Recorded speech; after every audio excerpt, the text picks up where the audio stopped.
Your ears do not deceive you. You have just entered the Cryptid Creator Corner brought to you by your friends at Comic Book Yeti. So without further ado, let's get on to the interview.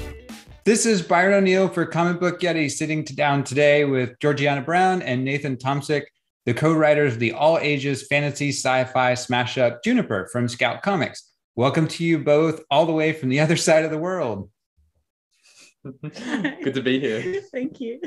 Well, I just caught up on issue 1 and I'm already in love with the book. For those folks who haven't heard about Juniper yet, why don't you break down the plot a little bit for us? That's an interesting question. The plot would be, I guess, about a teenage girl. I think she's about 14 years old, and she's the only human on this planet called Earth. So she has her best friend. His name is Toby, and he's a robot. He's the royal prince robot of the land, and he's run away from his robot empire. And pretty much the plot is, at the most basic level, is them going around having fun, but sort of discovering more about who she is and why she's the only human on this planet. Yeah, and also kind of like what humanity means, I guess, growing up in a vacuum without other humans, and also what growing up in itself means and other topics like that.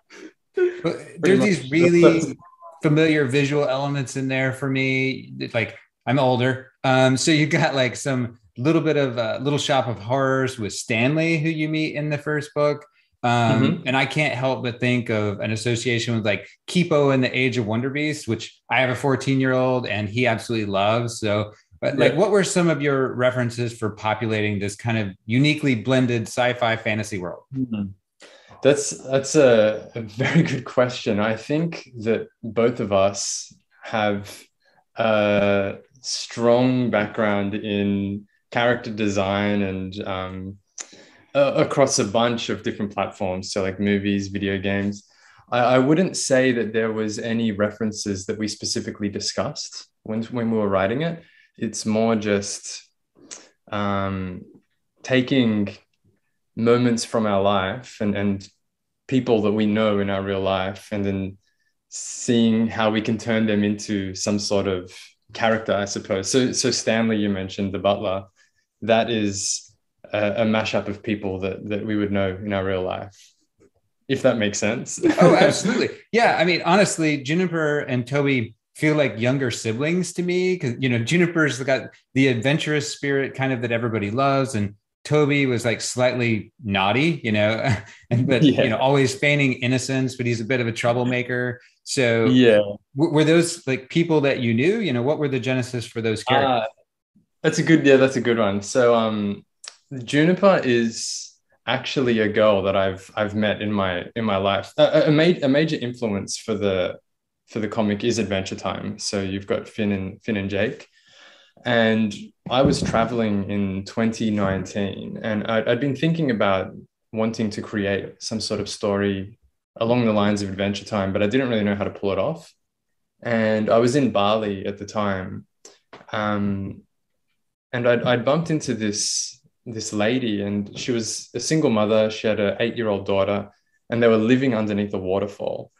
They invited me back for dinner one night, and so myself and my partner, we went to go and have dinner with them. And this young girl, her name was Juniper, and she was the most brilliant person I have met to this day. She is just phenomenal, could hold the best conversations. She was so adventurous. And after spending about 2 or 3 hours with them, I thought, I want to turn this girl into a character. I think she's the main character of the series. So yeah, that's who I know. And I think, I guess, for Toby, it's kind of like, I feel like take that kind of naughty inner child from both of us. Like, we're both we can be troublemakers. So there's kind of like a personal level to Toby, but also like, I think there's a good inspiration from Bender as well, from Futurama. Yeah, sure. Like having that robot sidekick is really useful, but also sometimes you're just like, oh my gosh, what are you doing? Totally. So you definitely then started with those two characters and built the world around them as opposed to the other way around. Yeah, definitely. Definitely. I think so. Like I mentioned, when I was traveling, I was working on another comic, and it's more of a serious one. And all of these things kept happening through my travels where it was just very ridiculous moments, funny moments. And I really wanted to incorporate them into the serious comic that I was working on, but I couldn't. Mm-hmm. So I'd started writing all of these events down and constructing little scenes around no characters, pretty much, just like it's a skit show of sorts. So once I got back home and I told Georgiana about it, we started weaving all of those events together around these two characters of Juniper and Toby. So as I understand it, this is your first project actually working together, at least in comics. So how did you meet and decide that creating a comic was what you should do? Yeah, yeah, that's good. Do you want to talk about how we met? Or? Oh gosh, how did we meet? I think we met through friends, maybe like 9-10 years ago now. So we've been like good friends for a really long time. We have worked on like some other creative projects together, like we're in a band together as well. Sure.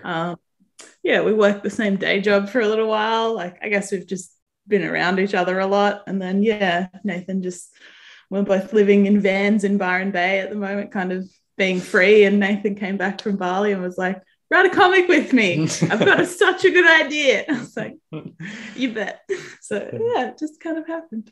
Yeah, pretty much. I mean, like Georgiana said, we've known each other for quite a while. And the thing that I've known about her is that she can run with any ideas that I throw out there. And so when I started thinking about this project, I knew that my strength is more in world building, and mm-hmm. Georgiana's strength is in like characters and dialogue and whatnot. So I thought it'd just be perfect to bring it to her. So is that how the collaborative process works? You're the big idea person and she actually makes it happen, or? Pretty much. I'll write like a scene, or I'll start the framework of the script, and then I'll bring it to her and she'll say, okay, characters don't talk like this. So yeah, that's generally how it runs. Well, I love interviewing creators who have younger audiences in mind. You know, I have a 14-year-old myself. So, you know, what's the secret sauce to actually respect that younger reader, but to also keep them engaged in the era of tablets, TikTok, cell phones, where, you know, we're just constantly bombarded with like visual entertainment that is right here, you know, all the time, an arm's length away. That's something that we do talk about a little bit. So I'm not too sure what Georgiana's answer would be, but for me, I think the main thing is that I still feel like a kid myself. And so when I'm writing, I always try to think about, well, what would engage me as a child? So anything that is, if there's any heavier concepts or whatnot, I don't really want to throw them down in a way that is going to take someone pages upon pages upon pages to understand what's happening. It's better to layer that with beautiful visuals and humor as well. Humor is a big part of it, and sort of wrap the concept in a smaller package that I believe would be easier for a younger audience to grasp. Yeah, I also think like we go by the rule of if it entertains us, hopefully it's entertaining like our kid audience as well. We stay away from violence, sexual themes, all of that sort of stuff. So if it entertains us without going past that barrier of too much, then it's entertaining. Well, you guys have these really diverse backgrounds. Like so Nathan, film school to comics. It's not an incredible jump, but what made you want to switch, and how has that background kind of helped you in a new medium? It has helped immensely, but so the transition from film to comics, it's not an overnight thing, and that journey from, because I left film school when I was 23. I'm 34 now, so I would spend all of my time writing scripts, designing worlds, character design, whatnot. And whenever I wasn't doing that, I'd spend a lot of my time analyzing movies and short stories, and not just film projects, but like the way characters would develop over video games or over comic books. So I think the film school element helps a lot, because it gives me that basis for what a good character arc would be, or what a good story arc may be. I don't know if I answered the question though. Sorry. No, it's good. Yeah. I mean, I always like to get a feel for when you have people who have various backgrounds and don't naturally, like, comics is not their thing. It's always, I think, engaging for people to hear, okay, so you made this league. Why did you do it? Or, what's drawing you in? You're both in a band. I spent actually 15 years on the road working for rock bands. Georgiana, you were out front, as I understand it. Nobody wants to see me try to sing or play an instrument. So how does that experience in music shape both of your storytelling? That's, I think, again, sorry if I cut you off, but I don't know if this is exactly what you're asking, but the way we work together with music is very similar to how we work together with comics. So I'll generally write a song or create a body of music, and then I'll bring it to Georgiana and she'll turn it into an actual song. So doing that for years and years and years, I believe, has really helped fine-tune how we work together in this field. Yeah, I feel like it's also kind of, helped our creativity, because like each new song like we create together, like it's always more than a song. Like we always want to make music that we love and like create a story through it that like is meaningful to us, like through the lyrics or just through the general rise and fall of like the track itself. So it's kind of, we've always created things that are emotional and have like stories in some sense. So I guess, changing to comic book form wasn't too much of a leap for us. I mean, it was definitely new, but still kind of feels the same. Yeah. So insiders know, you guys are going to know that drummer jokes are classic, right? So Toby feels like a drummer to me. I just got to say. Toby's going to be mediocre at all instruments, but we could probably make him drums as his main one. But it seems like, these varied talents coming to this project, that with film school background, everything you guys got going on, that it could be really happy as an animated series too, like multimedia, bringing that into it. Are there plans to develop it in that direction? Yeah, that's the end goal, because when we were writing, when I was initially writing, it was actually going to be a pitch for an animated series. Okay. So we wrote with that in mind, and because we were writing so much, and we have such a large amount of material to this project, we figured that comic books would be a great medium to get this story out as quick as possible. And that also would work in our favor when we did want to pitch it for an animated series. So I'm standing in my local comic book shop and I stop seeing the cover, which I think the cover is beautiful, by the way. Why should I read it? Give me your pitch here. I know that's a tough one. Why should you read it? Let me think about that for a second. I think that you should read it because a lot of people say this, and it could just be the whole creator who thinks that their project is the greatest, right? But I feel as though there's a level of emotional vulnerability that comes with this project. And when you sit down to read it, it's not only going to be entertaining, but when you walk away from it, it'll leave an impact on you. It's not just going to be another story. Yeah, we want to like not only entertain, but also like, I guess, delve into issues and like emotional things, growing up, things that we've been through in our lives that we do want to like, I guess, relate to other people with. And like, it's nice to be able to kind of bring that common experience through like a creative medium to like connect with other people. I guess that's another big thing. Like an example would be when I was in film school, this lecturer told me this story about how she gave her class a project, and the project was take an experience in your life and then turn that into a concept for a film. And so this guy, he went home and he came back the next day and he said, my idea that I've written is about this girl that I was once in love with, and she was not in love with me. And the lecturer was saying in her mind, she was thinking, oh, here we go, another story about, you know, that cliche story of guy likes girl or girl likes guy, they don't like him back. And so his idea was actually to make a story about a cactus that falls in love with a balloon.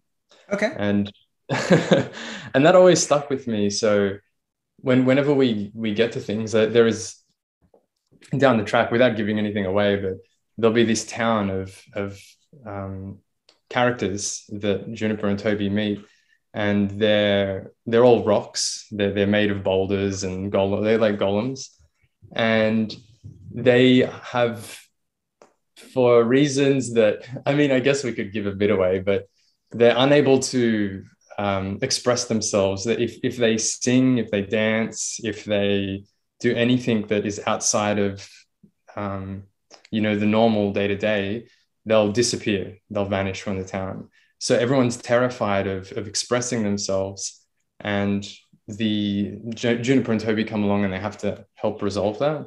So the idea is a bit of a metaphor for depression, I suppose, and that feeling of not being able to express oneself growing up. So there's a lot of moments in there where we'll take these issues that we've dealt with, especially as younger people, and try to wrap that in a fun, like not bash people over the head with it. Sure. Well, let's brag on your co-creators for a bit.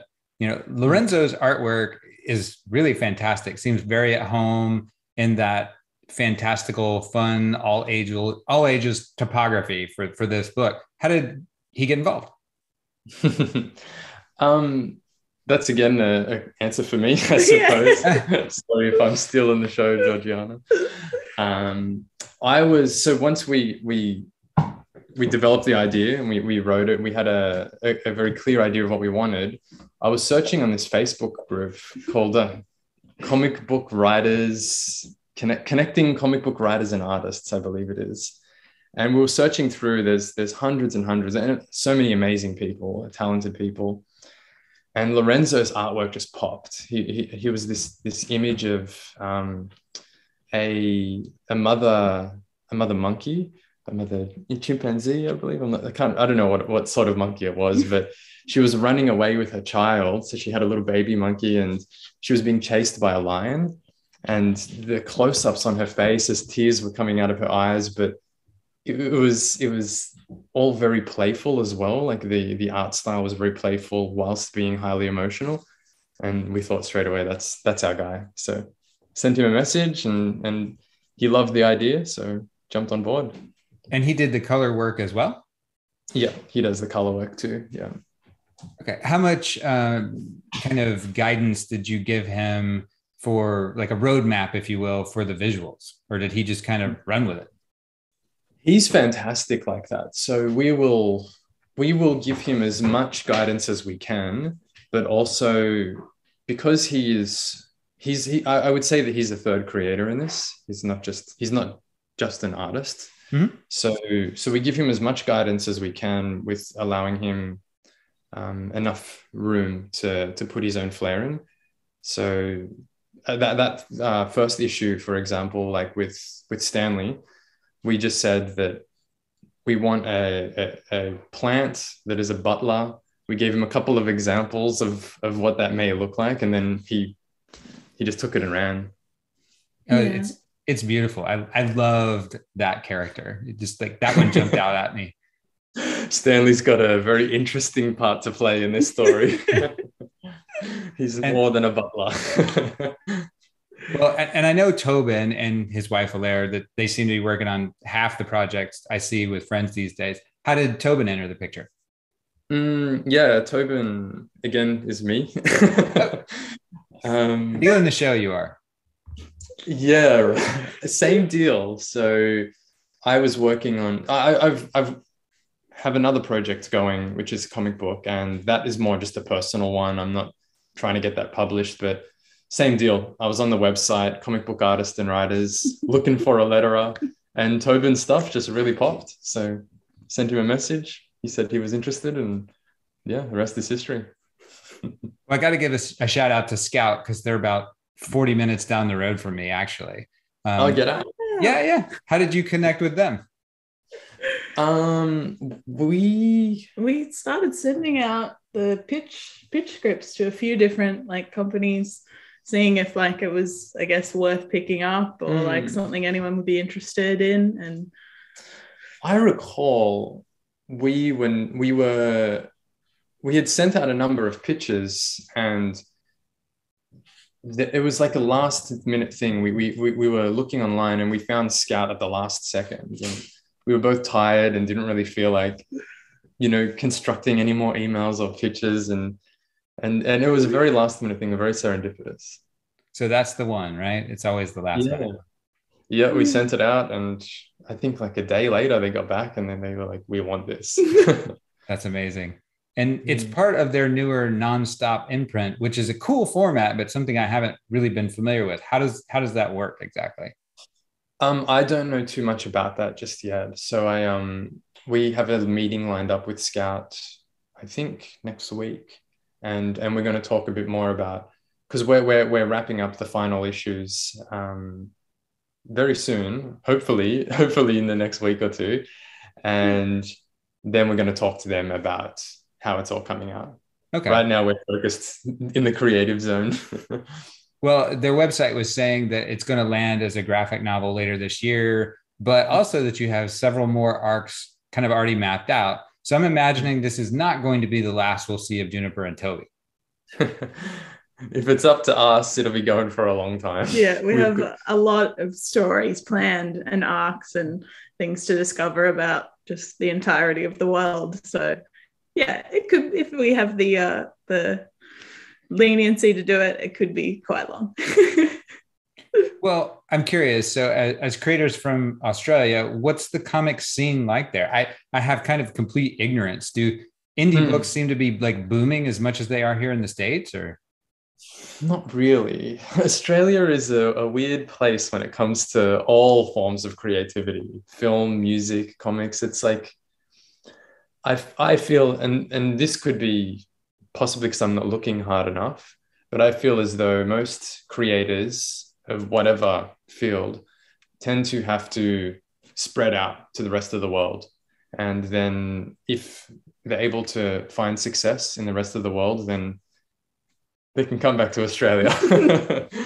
Yeah, that's quite true. Like the creative scenes here, like they're around, but they're a bit limited, I guess, because we're quite cut off.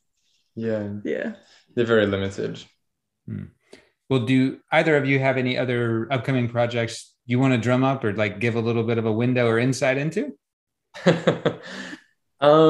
There's Juniper is the main one, that's for sure. We're both thoroughly in it. We work on a ton of other stuff outside, but it's like I said, I do have another comic running, but that's not to be published, or I don't really want to like make it look like I'm taking this opportunity to sell another project. Sure, of course.